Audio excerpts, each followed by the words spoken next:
Pourquoi dit-on que le changement climatique est responsable des catastrophes naturelles ? Merci d'avoir posé la question.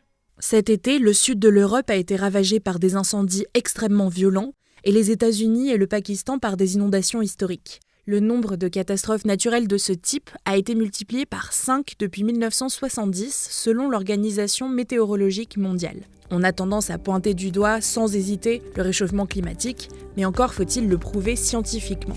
C'est ce qu'essaie de faire un groupe de chercheurs internationaux grâce à la science de l'attribution. Et la science de l'attribution, c'est quoi ?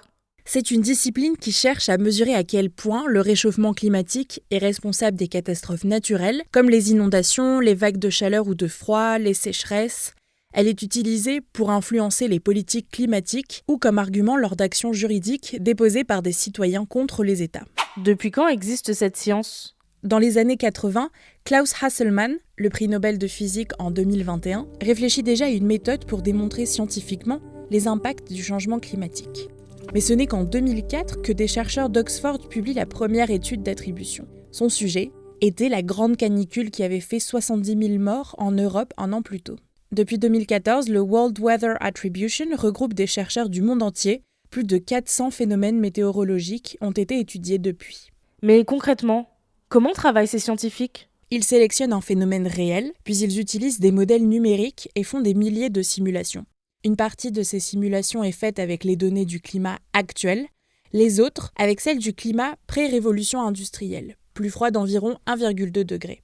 Le but est d'estimer à quelle fréquence et à quelle intensité ce phénomène arrive dans chacun des deux cas et de comparer. Cela permet aussi d'estimer la probabilité que ça se reproduise dans le futur selon différents scénarios de réchauffement. Les résultats des études sont publiés en temps réel, une façon de faire inhabituelle en sciences, comme l'explique à nos confrères de Libération Robert Votard, climatologue et membre du World Weather Attribution. D'habitude, on ne publie une étude que lorsqu'elle est évaluée par les pairs, ce qui prend environ 1 an. On pense que cette rapidité est utile car le phénomène est encore d'actualité, ce qui permet de donner des informations au moment où les décideurs réfléchissent à des mesures à prendre. Quels phénomènes météorologiques ont été étudiés récemment ? Cet été, au Pakistan, les pluies de la mousson, particulièrement violentes, ont fait 1500 morts. Dans son étude publiée en septembre, le World Weather Attribution écrit que certains modèles suggèrent que le changement climatique a augmenté jusqu'à 50% les précipitations totales. Un lien causal a aussi été établi avec d'autres phénomènes, comme la vague de chaleur au Canada pendant l'été 2021.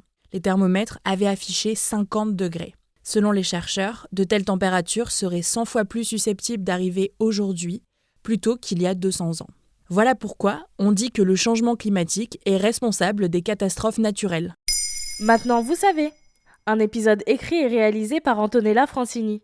Ce podcast est disponible sur toutes les plateformes audio, et si cet épisode vous a plu, n'hésitez pas à laisser des commentaires ou des étoiles sur vos applis de podcast préférés.